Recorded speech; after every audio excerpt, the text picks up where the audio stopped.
iHeartRadio presents Podversations, a weekly discussion with the biggest names and influencers in podcasting. Hey, everybody, and thank you so much for joining us again for this week's installment of the iHeartPodcast speaker series. This is easily my favorite part of the week. I get to sit down for about 30 minutes with an incredible creator who's jumped into the podcast medium with iHeart, and not just making podcasts, but somebody that's, we think, pushing the medium a little farther and just brings a whole new level to this medium. It's been interesting, to put it mildly, 15, 16, 17 months for all of us. And for podcasting, it's been no exception. This medium that has 120 million Americans a month now listening, over 80 million Americans a week now listening to podcasts, actually just continued to grow across quarantine as people discovered new content, found new friends and hosts and compelling stories. And one of the best and biggest movers and shakers in this industry, actually in the last 6 or so months, was Colin Cowherd. Colin is no stranger to the iHeartMedia family, one of the most thought-provoking, best sports talk talents in the world, certainly on broadcast radio, and now a pretty big deal in podcasting. And we'll get into why and what it is you're aiming to do, Colin. But first of all, thank you so much for taking a half hour to stop down and talk to us. Oh, I love it. I love the opportunity to kind of promote podcasting just as a business. I really do think we're still in the earlier middle innings as it continues to grow and evolve and get smarter, and the quality of the video gets better. So we're just now, I think, really we're moving into the fourth inning, and iHeart's been on the forefront, incredibly supportive, promoting, marketing, sales with mine. And to that, Julie Talbot's deserves a tip of the cap, because she really understood when I came to iHeart with this.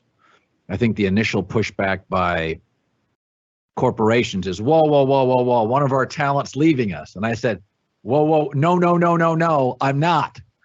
We're going to do a partnership here. So that's how I pitched it, and that's what I meant. And we're 3 months into it, and I'm just really proud of everybody. So you clearly have a job, and you're one of the best in the country, in the world, at this job. Why? I'll cut to the end first. Why did you suddenly want another job in podcasts? And I should sort of frame this up for people. You announced not just that you were going to launch a show.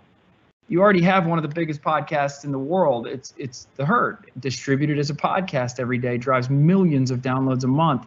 You came at iHeartMedia and said, I want to level up in a big way and launch a new slate of shows, a brand called The Volume. Where did this come from? Well, I tell young people all the time, platforms, don't be loyal to a platform. If somebody tells me this platform is dying and this is growing, then be loyal to your audience. They may be just moving to digital or podcasting. So to me, I've been in this business 30 years. The platforms have changed. I used to be on local television doing local sports, and then ESPN killed that job. I used to do just an AM radio show, but I thought I need to augment that with a simulcast so you can see me and hear me. So I went to iHeart and Fox. And I looked at the podcast space, and during the pandemic, we were holding up with ratings. And then I got a call from iHeart. That may have been Dan Metter, a top salesperson. He said, you're actually 108% over last year. And there's no games and there's no traffic. And I thought, wow, we're really rolling here. And I'd seen comparative numbers with other hosts at other networks and our network. And I thought, there's advertisers that may not be able to get on our show. Why would I want to give them to my competition and other networks? So I went to Julie Talbot and I said, listen, there's going to be inventory here. We're oversold. What if I create a new inventory capsule and we can share in revenue? Otherwise, these just disappear into the ether. They go to our rivals. So I said, let me create a podcast network if I can own it, because I'm going to be putting in the time. I said, don't be afraid. I'm not going anywhere. And Julie's initial take was, you're going to leave me. And I said, you know how many talented people could have left you in 20 years? None of them left. Julie, people like you. We're not leaving. I said, what we're doing is we're creating a business together. And this is going to keep me engaged and interested. But it really started from well, hell, I may have too many spots for the availability. So let's just create another platform. And people were doing it. Bill Simmons had done it and just sold it. But the difference was, and to make a long story longer, I guess, the difference was with Bill Simmons, there's scarcity. You have to go to Ringer to get him. With Barstool, you have to go to Barstool to get Dave Portnoy. With me, it was different.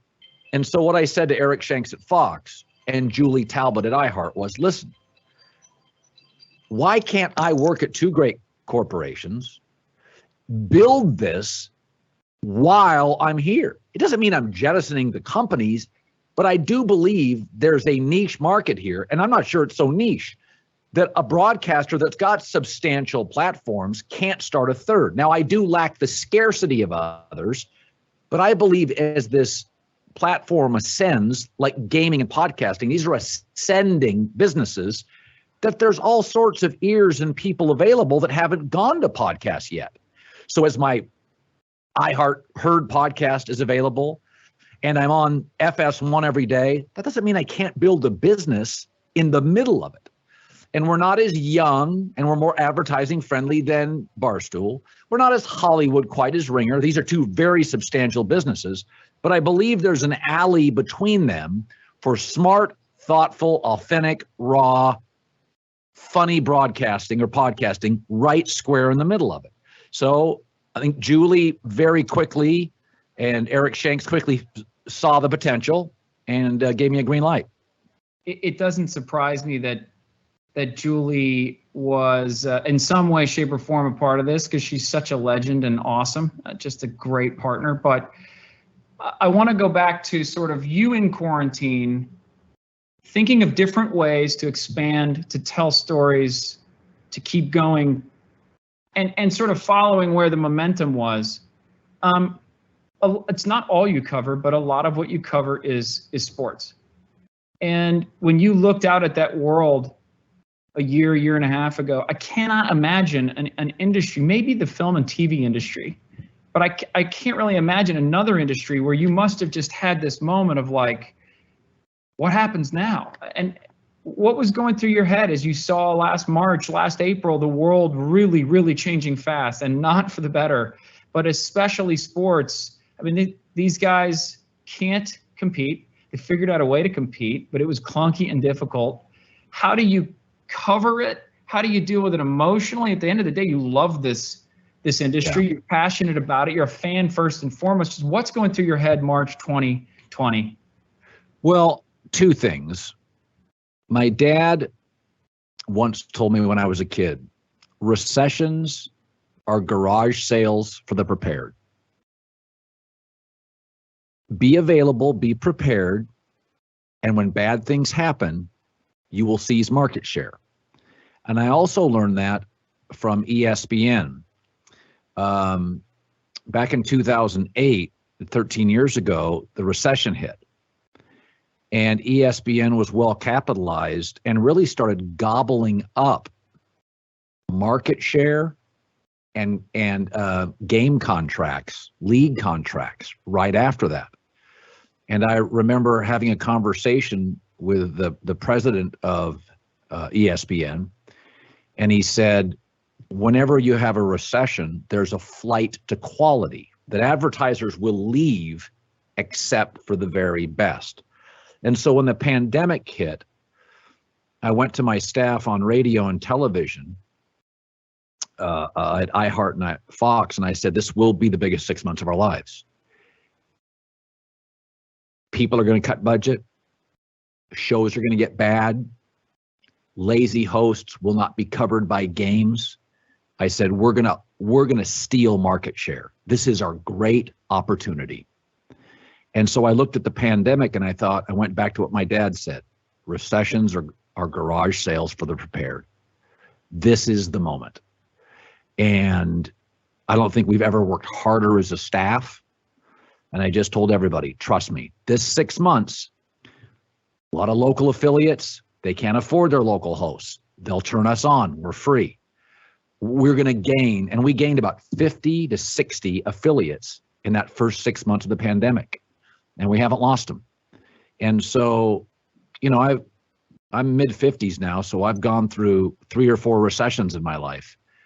And I've always been pretty good with my money and frugal, and I've dumped more money in the market within 3 months of all those recessions because I believe in America, I believe in capitalism, and I believe that bad times are just our bad times don't last long. They're really unique opportunities. So when the pandemic hit, I told Joy Taylor, I said, one day we had done like 8 weeks of no sports, and we did a show and it was really good. And I looked at her and I said, nobody did a show like us today in America.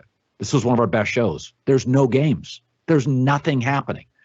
And I said, this is going to be eventually, bizarrely, a really great time for us. And it was. We've gotten stronger since the pandemic hit. Did it involve you boosting the team a lot? Like you talk about that morning you just mentioned, where you have a team they must have turned you at moments, been like, Colin, I don't know what to talk about today. How did you push through that?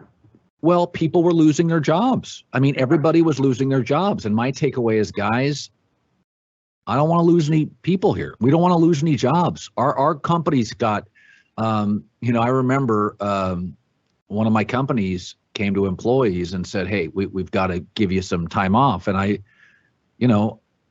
it was a scary time. And for one person, I reached into my pocket and said, listen, I know you're going through a tough time. We're going to get through this. I know this is dark, but I just kept telling the staff, I know this is hard to believe, but I trust that iHeart is going to support me. I trust that Fox is going to support me. And they did. Now, there were a lot of times I'd do shows and that my producers were all on phones. And, there was a lot of the Murdochs and iHeart were way ahead of other corporations in terms of, I've had more disinfectant on my hands than any talk show host in America. I am the cleanest talk show host in the history of the industry. Physically. But yeah, so I get tested every other day, but I just kept telling the staff, guys, we're not a 4th place team. We're a 1st place team in our division, and this is a rough time for the industry. And we have a close-knit family, and there's a lot of trust. And we've talked about this more than once as a staff off the air. We knew we were doing good work. We absolutely knew there were no cars on the road. But my takeaway was we probably lost 75% of the cars on the road. But those cars on the road had to turn something on. Yeah. And it was going to be us. Yeah. So what about personally?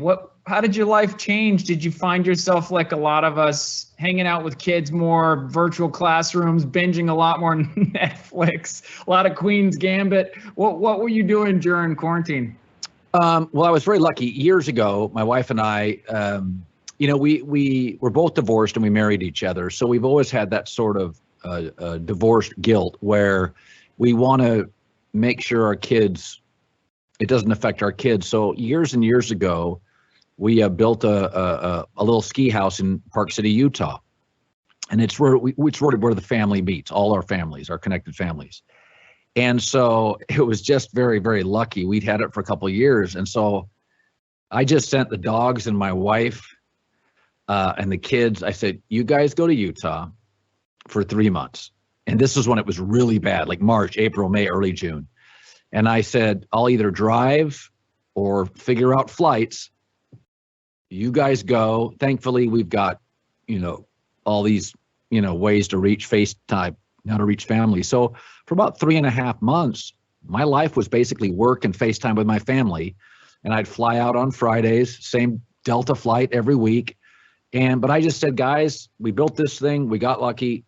3.5 months, may have been 4. I'll come visit you. And it really allowed me to pour myself into work. no distractions. My family was safe. So, and I talk to myself 3 hours a day. So that's a weird profession, right? So I'm okay by myself. I wrote about this in my first book. There's a big difference between lonely and alone. And I'm good alone. I don't get lonely that often. I'm in my own head all day. I've got, I'm talking all day just to me.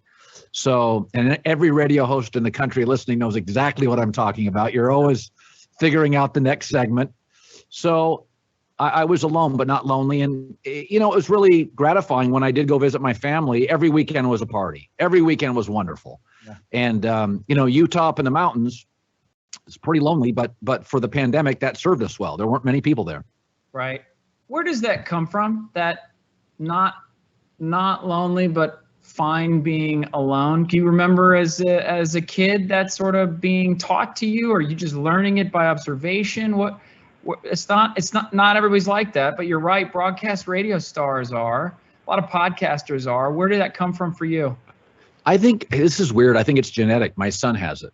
My really? Son's 15, totally happy, alone. He can be good with people. I'm just somebody that, I remember telling the late Larry King one time, I said, we were talking about this, and I said, when I go for jogs, the only time it's uncomfortable, my lungs are never uncomfortable. It's when people run by me and see me talking to myself. And he goes, kid, you were dropped on your head as a child. He goes, and I said, Larry, you have guests. I said, I have to fill so much space. The late Rush Limbaugh. What Rush really did is a broadcasting achievement, 3 hours and no guests. So I don't know where it comes from, but I do think there are people. I ruminate. As I go for jogs every other day, what do you think about? I'm not thinking about jogging. I'm thinking about how did I react to this and how can I see it differently? So, I never knew really where it came from. I didn't think about it much. I remember as a kid being the same way, but once I had my son and I see the same thing, kind of talking to himself sometimes. I talked to Bob Costas once about this, and he goes, oh no, I do it. He goes, yeah, I'll talk to myself from time to time. And I said, I don't know what it is, but broadcasters have it. A lot of them I've met have it.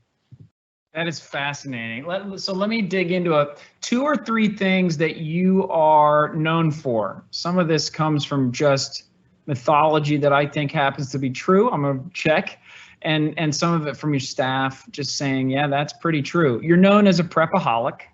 Legend, I don't think it's legend, I think it's true, has it that you're in the studio 2, 3, 4 hours before every show prepping.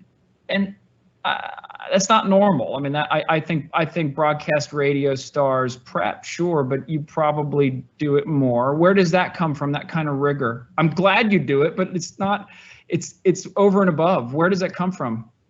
Well, I've worked since I was like 15 or 16. My parents worked. I think a lot of that is when I first got in this business, the one thing I noticed about, and I'll just say sports talk radio because I was more of a TV guy initially, there was a lot of rambling.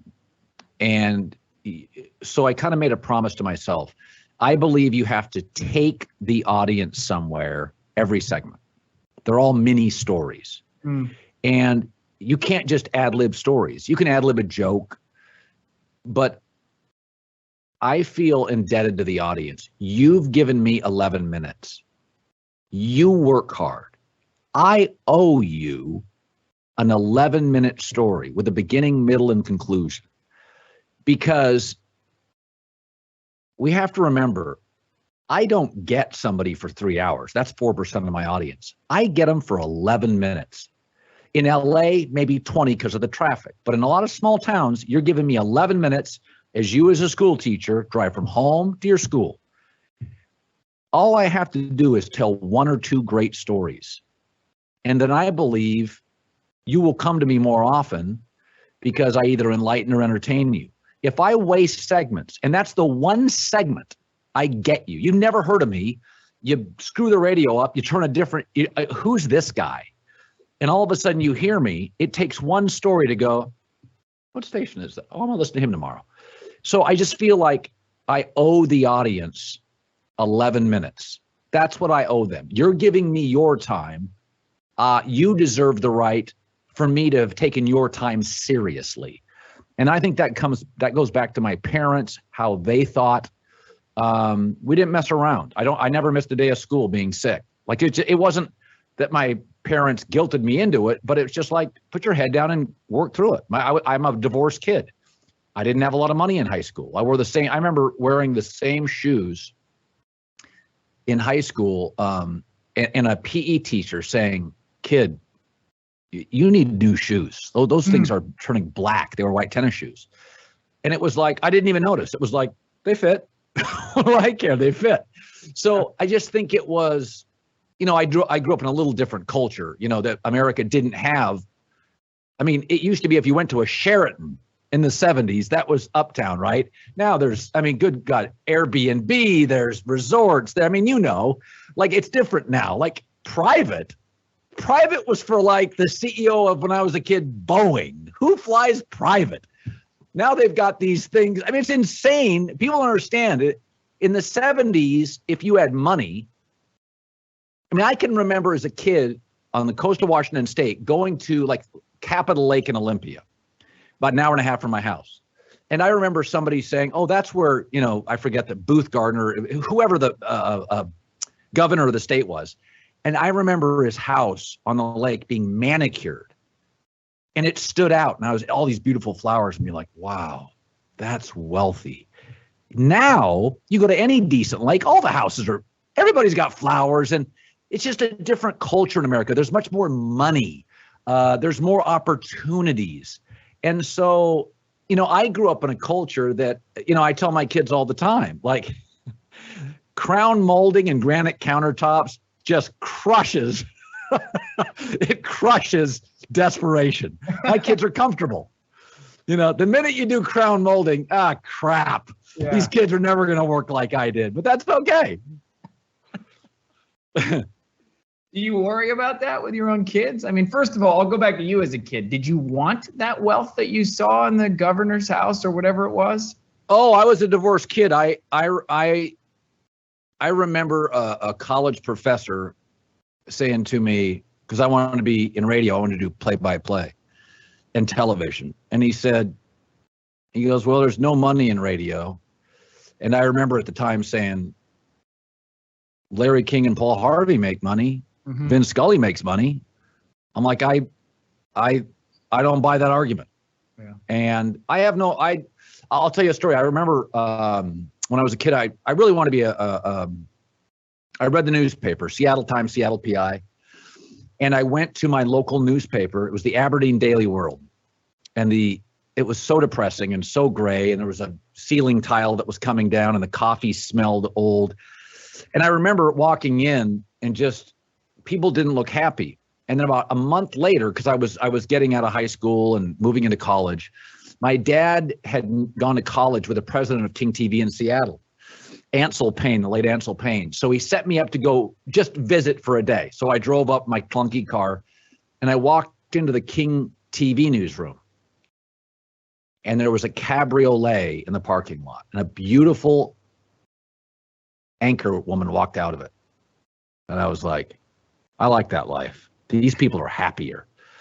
And I'm 18, and I remember seeing that. And I walked into the newsroom, and people were happy, and they were joking, and somebody was having a birthday, and there was a cake, and it was optimistic and hopeful. And I just remember thinking, like, my life's sad enough. I'm a divorced kid. I'm on the beach of Washington State. It's gray. It's wet. And here I went in a summer. It was like July or August in this King TV in Seattle. And it was just big and flowers and bright. And I thought, in that moment, I'm like, I'm not going to be a newspaper guy.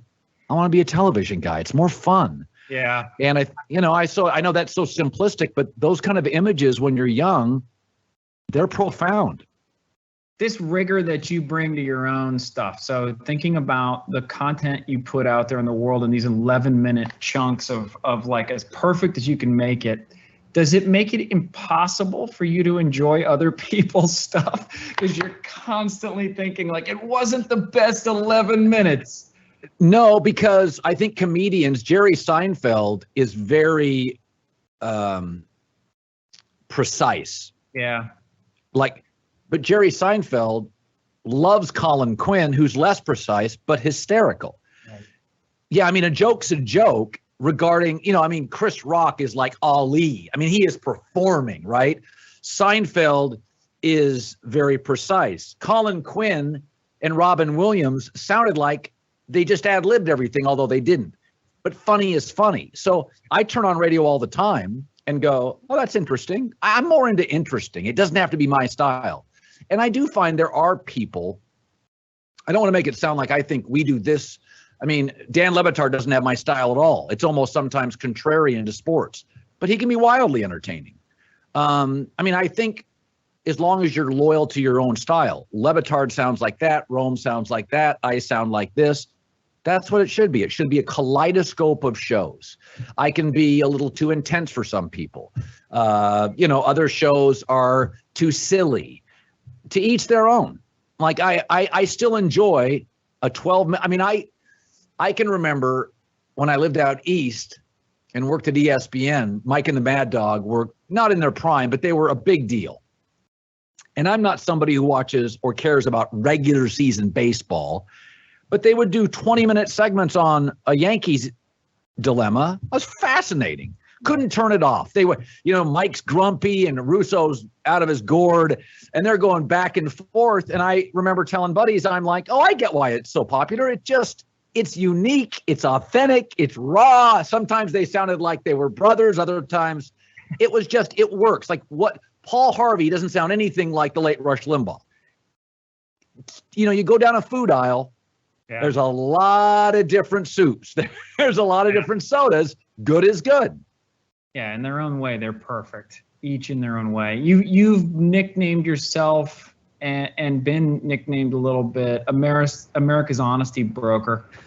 What does that mean? You want to layer on all kinds of stuff like in a world of fake news, but I don't want to layer anything on. What does that mean to you? Well, everybody lies to everybody. People having affairs, politicians, bosses. And so that's just something, I think it's just perfectly obnoxious. It is so obnoxious. And so when I say it, I say it clearly, tongue in cheek, and Joy Taylor, she just rolls her eyes at me. So it is one of the things Bill O'Reilly did, and I thought he did it really well. It was the first person I noticed. Is that, and I think he was more, I'm doing it as more mischievous. He did it more calculated, and I think with sometimes a little more sinister intentions, but it was, you can't trust the media. Trust me, they're crazy. So that's how I'm positioning myself, is these lying scoundrels. I am America's honesty broker. The difference is it's tongue in cheek. It's just absurdly condescending. And as I say it, I always say it with a smile. Like, you get the joke. It's one of those Letterman, it's a joke. Hopefully 90% of people get it's a joke. Right. But it's kind of, when Stephen Colbert did his show on The Daily Show and acted like an arch conservative. Yeah. He was the greatest character in the history of news. It was brilliant. Yeah. This is almost a nod to O'Reilly. As these people are scoundrels, this is the place you come for the real dirt. They're the media. I'm not the media. somehow I'm carved out. Okay, so let's end on podcasting. We talked about this. You've launched not just a show or two, but a venture called The Volume. What does I'll just keep it simple. What does podcasting let you do? Why the focus on it that maybe broadcast radio doesn't let you do? What do you think? Yeah, it's really urgency. Clippers make a trade. 90 seconds later, you get digital downloads. I don't have to, the easiest thing about creating this, there's no marketing costs. It's called Twitter. There's no real estate costs. I have no studio. This is my office. What I have found in the podcast space, be authentic, be raw, be urgent. Wow, something, I don't have to wait. And this is a really important fact. Big corporations, iHeart and Fox, have schedules. I don't.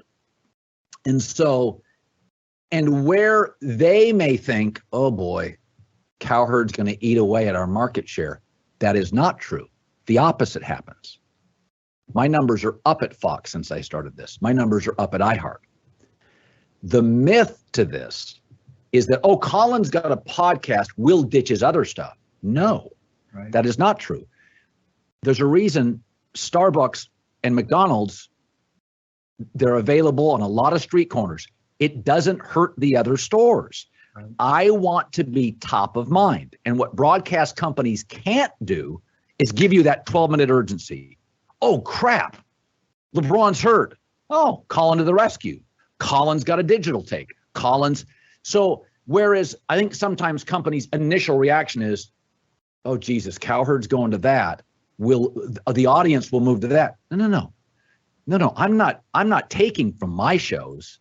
I'm trying to take from other shows. And so if I can create, it's just another Starbucks. It's another McDonald's on a corner, except this one I can do at night. I can do in the morning. I can do in the weekend. I don't need a studio. So to me, it empowers my partners. It doesn't weaken them. Yeah, we've seen this time and time again. When a creator creates or communicates with audiences across a bunch of channels as opposed to one, certainly radio and podcasting, it lifts both boats. Yes. Yeah, it's kind of amazing. You're super serving super fans, but even beyond that, it just lifts the whole audience up. So, well, also people now control, it used to be, it was on my terms. Yeah. It's now on your terms. You will get me when you want to. Right. So I have to be more available. If I'm not available, you move on to somebody else. I mean, you're not going to sit around and wait for me to get to my comfortable studio. My job is to be available. And if you want to go to iHeart, I just got off the air. You know, like last week, I did a show. I forget what show it was. It may have been Friday. We had 2 stories break. Yeah. Well, I'm on the air at iHeart and Fox as they break. So my podcast Friday, boom, goes up. Yeah. So sometimes it benefits my partners. Sometimes, which by the way, I'm in business with. Sometimes it benefits volume, which I'm also a partner with iHeart. So I've got to be available. Nobody's sitting around waiting for me to always get on the air. A lot of crap breaks. I mean, I had an Aaron Rodgers story break 3 minutes after I got off the air 3 weeks ago. I literally shot something in my car and put it on the volume because it was simple. And what do you know? It was the most downloaded thing I did that month. So I've got to be available to you. You, the consumer, now control this, not me. Well, it's awesome, man. I think thanks to you, you are more available than everywhere. And I think it's a very cool way to think about the volume too, this new podcast network you've launched, because it's not just your stuff. You're also recruiting, developing, yes, producing a bunch of stuff too. So it's going to be awesome. I look, thanks for the half hour to give us time to talk through it. It's been incredibly interesting to see sort of where you come from psychologically, professionally, and where you're going with the volume. And thanks for being a partner of iHeart's, especially for my own purposes, for launching the volume with us. It's going to be an awesome playground to see you make a bunch of new stuff. And so deeply appreciate it, Colin. Oh, it's we're only 3 months old, but it's one of those knock on wood moments in life that you have all these partnerships in life and you hope they work out. And as you know, some do and some don't. So I feel like incredibly lucky for the people who understood really quickly this was going to be something we could all win. And I tell young broadcasters, guys, men, women, you want to win, but they got to win too. Like, do the read in sales. Take the call in sales.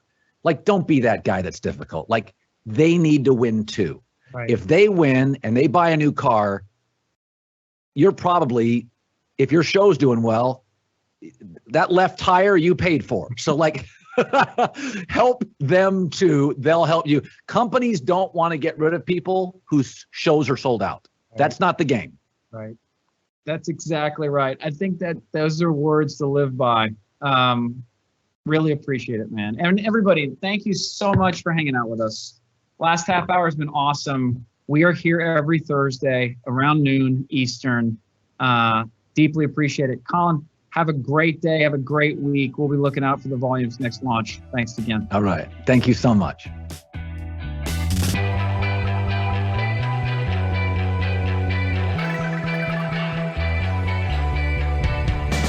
Podversations is a production of iHeartRadio. You can find more from the biggest names in podcasting on the iHeartRadio app or wherever you get your podcasts.